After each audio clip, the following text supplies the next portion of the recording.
Salut, salut, salut, salut, salut, salut. Je suis Dieudonné Fonga, le promoteur de la chaîne YouTube Le Petit Élevage FK. Alors, bienvenue sur notre chaîne. Asseyez-vous confortablement, ça va décoller. Ok. Aujourd'hui, je vais parler d'un thème aussi important. Je vais parler de l'alimentation de vos lapins. Oui. Après moult réflexions et après avoir marché dans plusieurs fermes, je me suis rendu compte que plusieurs personnes sont confrontées à beaucoup de problèmes dans leur élevage suite à une mauvaise alimentation. Qu'est-ce que je veux dire? Suite aux mauvais aliments qu'on donne aux lapins. C'est de ça que je vais parler. Ne donnez pas les aliments de sources douteuses à vos lapins. Voilà, une source. Bon, moi, il me débrouille seulement. Il me débrouille seulement. Là où je lance la matière, ça coupe ton bananier, laisse comme ça. Ne me dérange pas, il faut savoir que c'était l'accident. Je me débrouille seulement. Je fais seulement l'effort de vous dire ce que je connais un peu. Même ça sonne n'importe comment il faut prendre. Voilà, donc plusieurs personnes m'ont rencontré parce qu'elles avaient des problèmes dans leur cheptel. Et dans plusieurs cas, j'ai trouvé que c'était un problème d'alimentation. C'est un problème lié à l'alimentation. Oui, aux mauvaises alimentations. Oui, aux mauvais aliments. Mauvais aliments. Quand il est question d'alimenter vos animaux, faites attention. Je ne manquerai pas de le dire et de le répéter. Faites attention quand il est question de nourrir vos lapins. On parle de l'alimentation des lapins, que ce soit l'eau, que ce soit les granulés, que ce soit la provence, que ce soit les herbes. Faites attention. Mais je vais insister ce soir sur l'aliment que vous achetez chez les provendiers. L'aliment que vous achetez chez les provendiers. Quand vous vous déplacez, quand vous voulez, vous faites votre élevage, ok? Et que vous ne composez pas vous-même votre aliment, vous ne fabriquez pas vous-même votre aliment, vous êtes exposé à plusieurs autres choses, à plusieurs dangers. Quand vous achetez l'aliment déjà fabriqué chez les provendiers, chez les commerçants, parce qu'un commerçant n'est pas forcément un éleveur. Et même s'il est un éleveur, il est commerçant, il reste commerçant, comprenez bien. Quand vous achetez l'aliment pour nourrir les lapins, faites attention. Faites attention. Le commerçant, lui, veut gagner. Il n'a pas de souci. Il n'a pas ton souci. Il s'en fout de toi. Oui, vous allez me dire que les firmes, les grandes firmes industrielles de renommée fabriquent les aliments. Oui, mais est-ce que ce que tu peux acheter chez le gars du quartier, qu'il a pris à la société en gros pour venir détailler chez lui est encore en sécurité? Quand ça part de la société, ça vient au revendeur, l'aliment n'est plus en sécurité. À moins que le revendeur soit quelqu'un de sérieux, soit quelqu'un qui respecte les animaux. Donc quand vous voulez acheter vos animaux, quand vous voulez acheter l'aliment pour nourrir vos animaux, faites très attention. Ne prenez pas n'importe quoi, n'importe où, au nom de granulés, au nom de Provence, pour nourrir vos animaux avec, vos bêtes avec. Ok? Faites très attention sur la qualité de ce que vous prenez. Quand vous partez acheter ce que vous ne connaissez pas, rencontrez les experts, rencontrez ceux qui ont encore un reste de conscience. Et prenez l'aliment chez eux pour nourrir vos lapins. Si vous nourrissez vos lapins avec les aliments détériorés, les aliments gâtés, les aliments moisiers, les aliments périmés, les aliments souillés, contaminés, votre cheptel est en danger. Votre cheptel est en danger. Alors beaucoup m'ont écrit, beaucoup m'ont appelé pour me poser des problèmes, les cas de mortalité dans leur ferme, et ils étaient en train de parler de quoi? De la VHD. Et moi je leur ai dit clairement que la VHD a déjà fait son bonhomme de chemin et il est parti. On n'est pas dans la saison de la VHD. Sachez que la VHD a un temps précis qu'elle frappe. C'est une maladie qui sévit en un temps précis et puis elle est passée. Surtout chez nous ici en Afrique. Que quelqu'un ne vous dise pas le contraire. Qu'un vendeur de médicaments ne vous dise pas le contraire. Ok? La VHD a une période qu'elle frappe et quand elle a frappé, elle est passée. Donc si après la période là, il y a des cas qui arrivent, éliminez d'abord la VHD. Et même en période de VHD, faites attention d'accuser la VHD alors que ce n'est pas la VHD. Ok?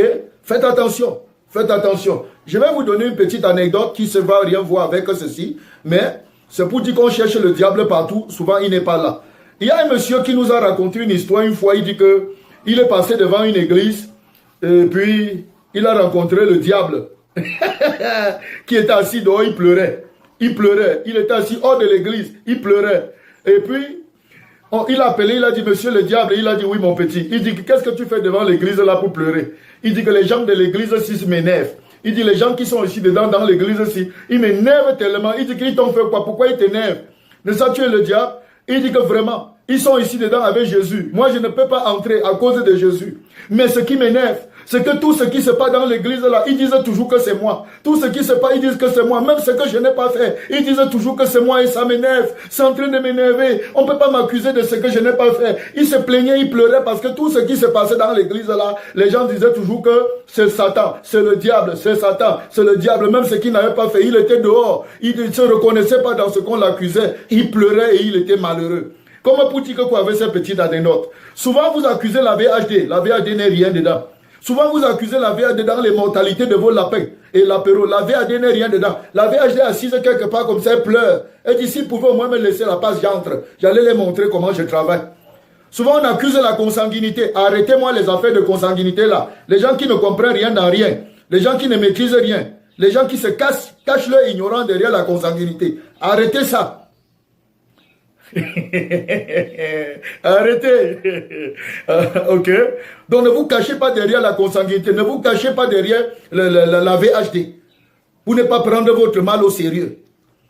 Pour ne pas prendre soin de votre élève ou bien pour vous décourager et abandonner. Voilà. C'était une parenthèse.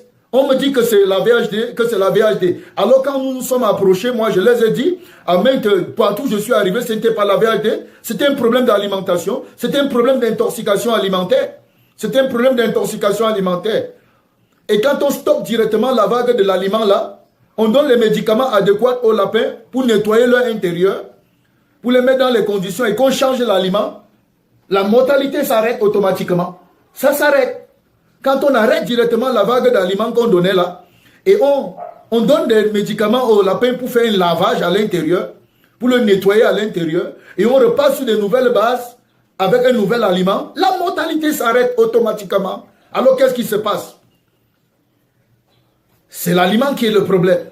Beaucoup de problèmes, les gens ont le problème dans leur élevage à cause de l'aliment, s'il vous plaît. Vérifiez la qualité de l'aliment que vous donnez à vos lapins. Quand je parle de l'aliment, je ne parle pas seulement de l'aliment provenant de granulés, herbes, mais l'eau.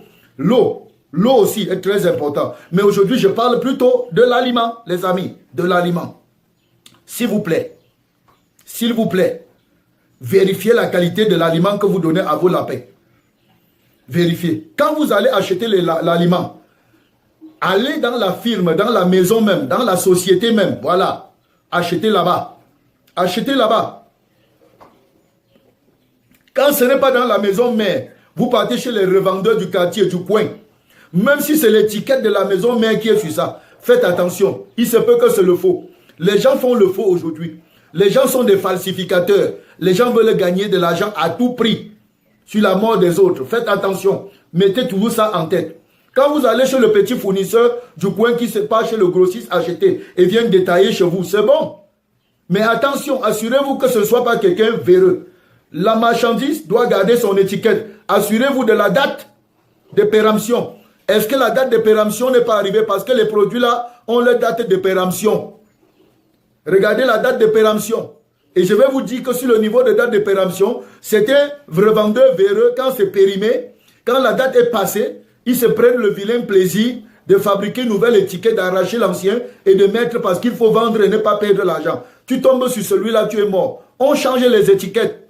On change les étiquettes. Il y a d'autres qui ont pris le plaisir de mettre les étiquettes directement sur le sac, de sorte que ce ne soit pas falsifié. Mais ils oublient que l'homme est astucieux. Aujourd'hui, quand la date de péremption arrive et qu'on voit que c'est compliqué, on fabrique les nouveaux sacs et on les extampille. On met les étiquettes de la société sur ça. La société ne connaît pas. Il y a les falsificateurs dehors. Et ils déposent à terre en changeant tous les données et les paramètres sur le sac. Faites attention, faites attention, faites attention. N'achetez pas les aliments qui ont mis long à terre. N'achetez pas les aliments moisiers.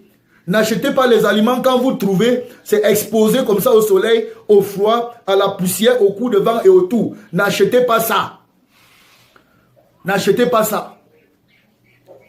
Respectez certains paramètres quand vous partez acheter votre aliment.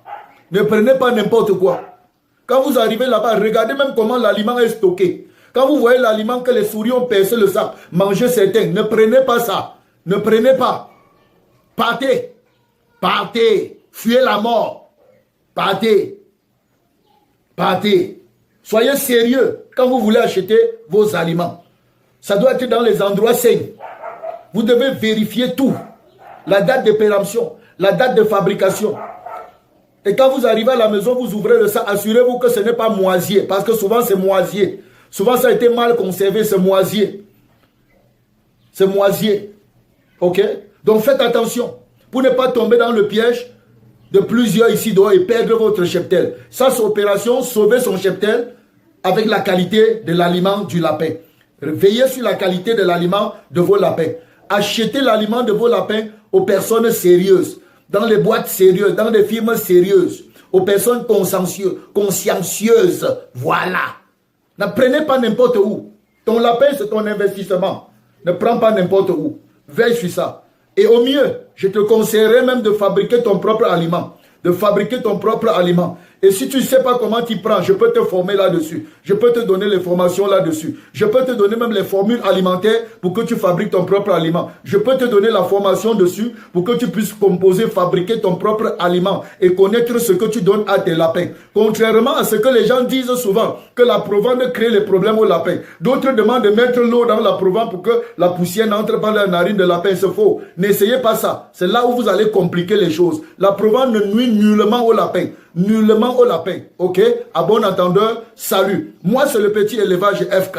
Abonnez-vous, abonnez-vous. Et si vous ne vous êtes pas encore lancé, je vous recommande de vous lancer. Lancez-vous, lancez-vous, lancez-vous et lancez-vous. Peace out.